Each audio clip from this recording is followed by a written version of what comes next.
Some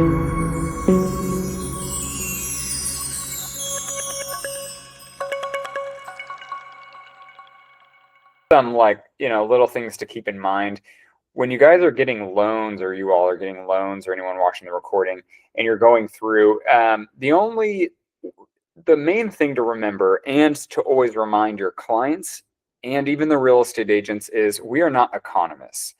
Too many loan officers try to be economists. And the problem that you run into is, there's a lot of well-paid, even economists, people who think that they know what's going to happen to mortgage rates, who are wrong constantly. And so don't try to say, or try to look into the news and say, okay, hey, rates are going to go down at this point. If you think rates are going to go up, then go for it, lock. Like, our policy should be, as soon as you get a purchase deal into contract, or as soon as someone says, yes, I want to refinance, lock them. I would lock them right away, because almost, I want to say, with the exception of one time, every single time rates went up right after that. The one time it didn't and rates actually went down, they went back up that afternoon, because you never know what news thing is going to get announced that changes rates. The main one is always right before the Fed announces rate cuts.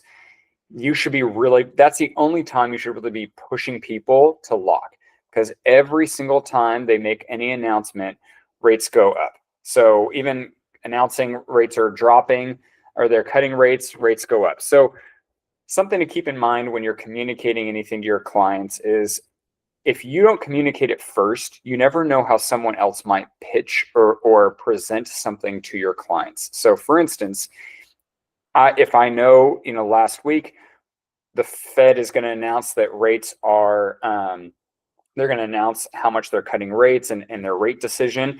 I locked a couple loans, and then I told them, I said, here's the thing is, you're probably going to hear that they're cutting rates, and everyone's going to talk about it, but they're going to advertise it, because it gets people who are on the fence about purchasing or refinancing to at least start looking into it.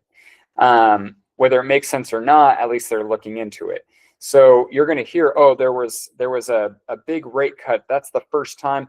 Listen, rates are going to go up, because what's probably going to happen is they're going to have a negative outlook on the economy, or they're going to say they're not going to do any more rate cuts for the rest of the year, which everyone freaks out about that, because they should be doing more. And so the mortgage rates, because they fluctuate like the stock market, are going to go back up. The reason why you want to say that is, what happens is your client is going to hear, oh, they locked my rate before the Fed cut rates, and I heard that they had this big rate cut. So could I have gotten a bit lower rate somewhere else? And if you're not saying anything, they're going to start asking.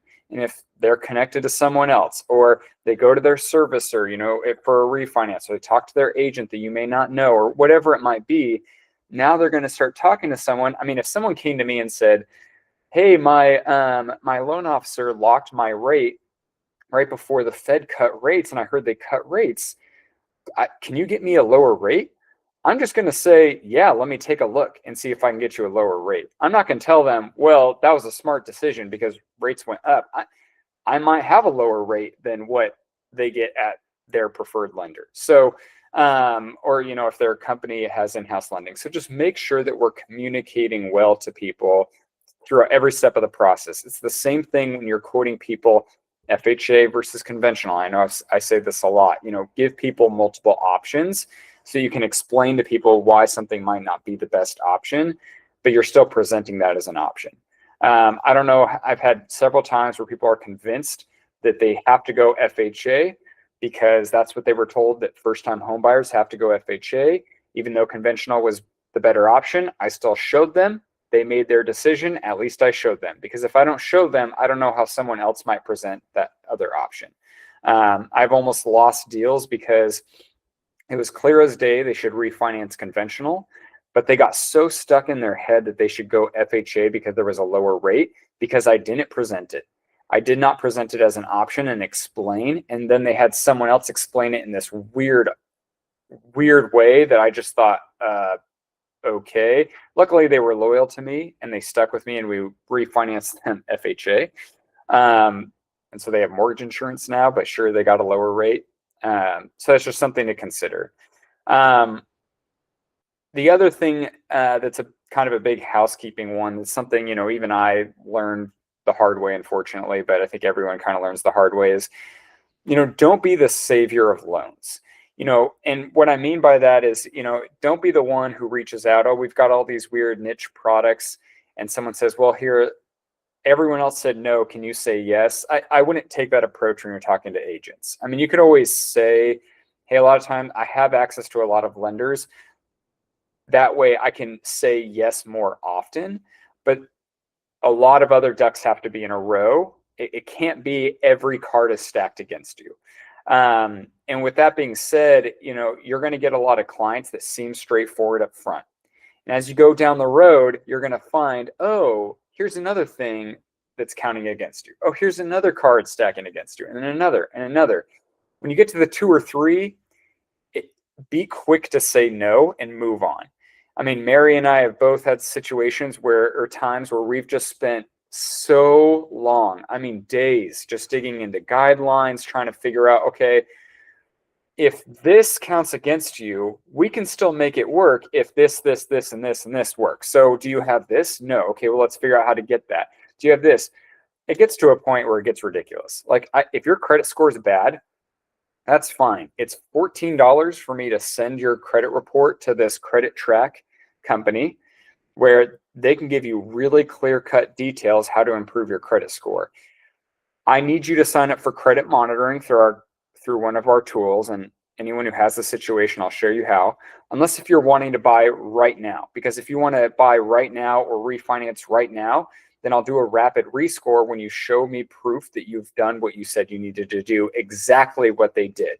So once you send me proof, then we can pay for the rapid rescore and get the ball rolling on your refinance or your purchase.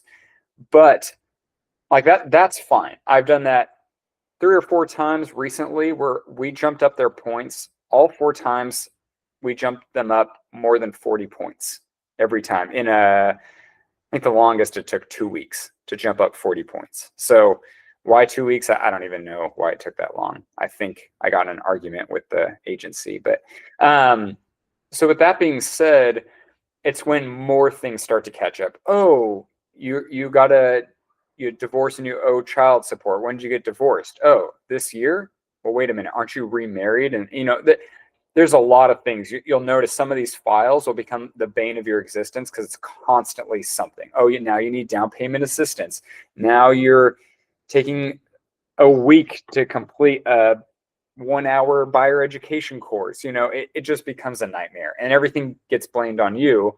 So just keep that in mind, that be quick to say no, because it will hinder your ability to close other deals. But the main thing I wanted to talk about, and for Haley recording this, you could probably start here, separate it, but is the power of video content. So in preparation of the market really improving, probably sometime next year, usually the holidays, we actually do really well as a company on our real estate agent side and on our mortgage side.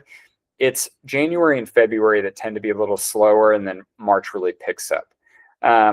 Why, to me, people stop the prospecting habits in November and December, and so they have a slow January and February. But then January, everyone has like their business planning sessions, you know, because we do the same thing to really get your goals in order, get your work habits in order, and really kick off the next year strong. That's why you then see the results more in March. Doesn't happen all the time. Sometimes you see results right away. But with that being said, we want to make sure that we're getting ready for when things get busy. And there's a lot of value in video content. A lot of what I do when I'm sending quotes out to clients, when I'm explaining the loan estimate, when I'm going through the initial list of conditions, I am recording a video. So I get on Google Meets just like this, and I've got my camera. You can order one online. If you don't have a decent camera, make a whatever background. Doesn't have to be perfect. I mean, if you hear me and watch some of my videos, I just go through the loan estimate. You know, let's say I'm going through the loan estimate. I mean, my nose was tickling and I went like this, and I'm like, shoot, did I just pick my nose in the camera on this recording? And I thought, I don't want to re-record this whole thing. I'm like, sorry, my allergies are killing me. But I kept doing this. So just know it doesn't have to be perfect, but we get such great feedback from those videos, and it saves yourself so much time. When you have an initial quote with a client, it will take about 40, 45 minutes. But if you send a video, it'll be a 3 to 5 minute video, and they'll have no questions, maybe one question, and it'll explain everything. So all I do is I share my screen. I go to their loan estimate. I try not to share any private personal information if it's the loan estimate, or if I'm sending them a quote. If I know they're super loyal and you can talk to me about how do you know, I'll send them an actual document with a quote. But otherwise, if I just got connected to this person, if I've heard they're talking to other lenders, yeah, I'm not sending them any physical document. I'm just sending them this recording. And I say, so here are your loan options. To me, I think it would be best to do this. But here's why you may also want to consider this other option. Here's your principal and interest. Remember, it always includes taxes and insurance. If you want to pay taxes and insurance on your own, just let me know. Here's what next steps look like, and blah, blah, blah. So you want to get good at practicing that. And I know if a lot of you don't have any of those, any clients where you can practice or go over that, I would record some video content so that we can post on our website. So this is the other thing. As rates really do come down, and the news is going to really advertise it when mortgage-backed securities really drop, as the economy improves. I'm telling you that today's election day, I think. Is it today or is it tomorrow? I'm also really confused. I think it's today. Yeah, it's today. Gosh, we got to go vote. I have a feeling, strong opinion of mine, but the government's probably going to reopen this week. Rates are probably going to dramatically improve this week. Next week, the news is going to start talking about it. Then you're going to get all these people asking about it. So how do you get in front of all those people and get a hold of them? They're going to go to the internet. So here's the thing is, a lot of people will go right to their servicer, whoever they're making payments to. But this is what happens. When you close on your loan, they're going to sell the loan on the secondary market, but that company is probably going to sell the servicing rights. A lot of companies do it right away. Some wait about a year, some wait a few months. When they sell the servicing rights, nothing changes. They send you a bunch of emails and letters to set up your online portal. But my auto draft, I don't do anything. I don't have to reset up a new auto draft. It just automatically goes to the new lender.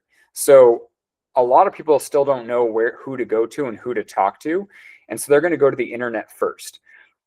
We have seen a huge uptick in our just how many people come to our website, and we're talking thousands per week, even just by recording YouTube videos, posting on YouTube, and then putting it on every person's landing page. So Layla has been sending out, I believe all of you have been getting, or probably Stephen, you may not get it yet, but you will soon, some emails about different blog posts where you can create basically a video. What I would say is, even going into Easy Qualifier, so go into UWM,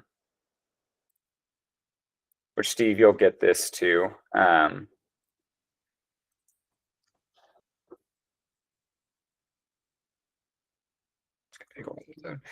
Easy Qualifier, and price out some refinances. Look at some random homes in your area and just I would just do borrower paid, so it shows a lower comp, and just kind of explain how the process works. And if you don't know how the refinance process works, then obviously, you can do something else. You can even download, and you can email Charlie to get this if you don't have it. It's in the source. But the amortization calendar. So if I come here,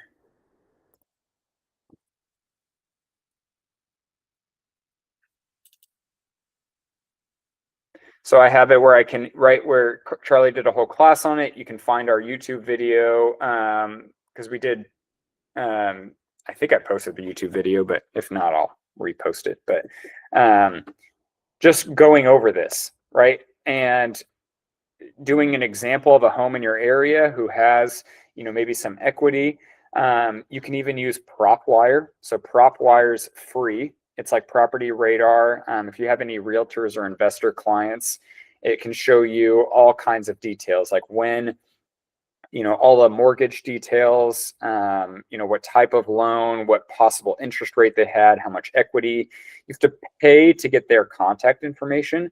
So if that's something you're wanting to do, and send them emails with videos, basically explaining this, let me know, because if you're willing to do that, I'd be willing to pay for some lists and contact information for you. But what I would do is, and what I think everyone should start to practice, because once you start to get refinance clients, you don't want that to be the first time you've ever put together and explained one of these amortization calendars.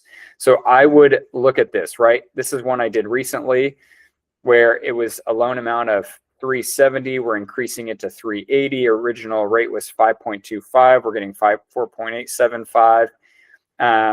Actually, no, I don't even know which one this is. I think it was a different, because it didn't save. I can't remember one that I did recently. Let's say it was 6. That was when I told her this wouldn't make any sense. She's at 6.25. So if it was 5.25, I get to now say, hey, look, so here's the thing. Actually, she's paid down her mortgage because that's the original loan amount, not the current loan amount. So remember, it's got to be the original loan amount. You're going to be saving $235 a month. Say the cost was $1,000 to buy down the rate, $3,500 for the refinance, because that's pretty typical with UWM's Track Plus program. So you're saving $235 a month, but in 5 years, you're going to save $18,494 in interest, because your interest payments are going down as well. So right now, you're spending a little over $1,075 a month in interest. You're going to switch to $848 a month in interest and saving $235 a month, right? And explain this in a video. Just say, hey, here's an estimated rate that, you'd have to reach out. Like, we can send you quotes like this without doing any hard pull on your credit. Usually, if you feel comfortable and confident, we'll do a soft pull from 3 different bureaus and go with that throughout the process, and eventually do a hard pull when you feel ready to close the loan. Create a video like this so it helps you practice.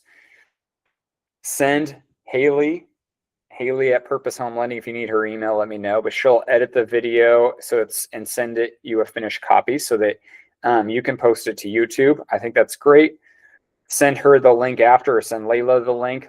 Layla will create a blog post on your personal landing page with your video right there. And what happens is we get a ton more traffic from that online, because people are going to the internet to figure out, should I be refinancing right now? And they're going to see your YouTube video, they're going to see the content, and they're going to reach out. Even if they don't, the thing is you're going to have things that you can post on your LinkedIn. You can, which I do highly recommend.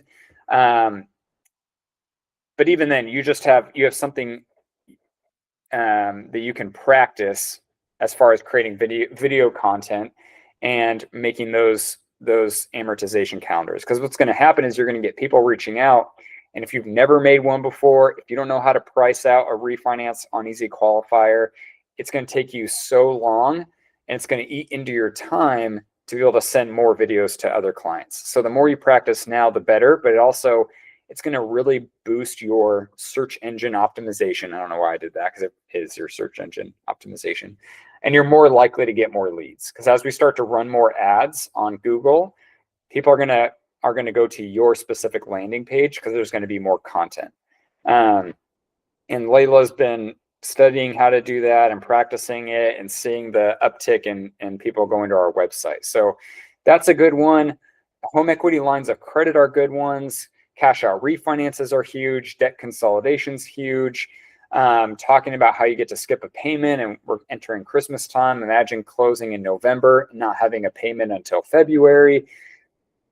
That's a big one you can do. I mean, there's so many, even just like little short videos that you can make that's going to really help you generate some business. It'll help you practice, but also just drive in more traffic. So when people start to check you out and they start to look into you more, they're going to see that stuff on your landing page as well, if that makes sense.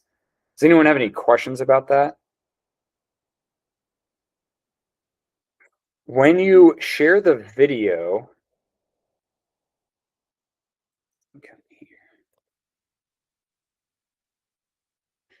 so if I come here, I come, Stephen, once you're fully approved, you'll get access to our, we use Google Workspace. So you get your video, it'll take a while. So here's Google Meets. You press the three dots to record it, but it takes a little while depending on how long the video is for it to process, but then it'll come right into here. And you can see I've got everyone's quotes.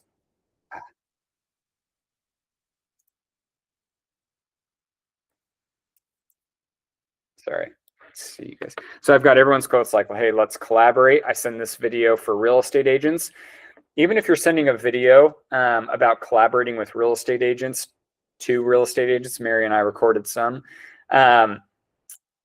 I'll even add that to your landing page on your website. And so it'll be entitled, what we offer real estate agents. And then it's just another way to draw in other people to your website.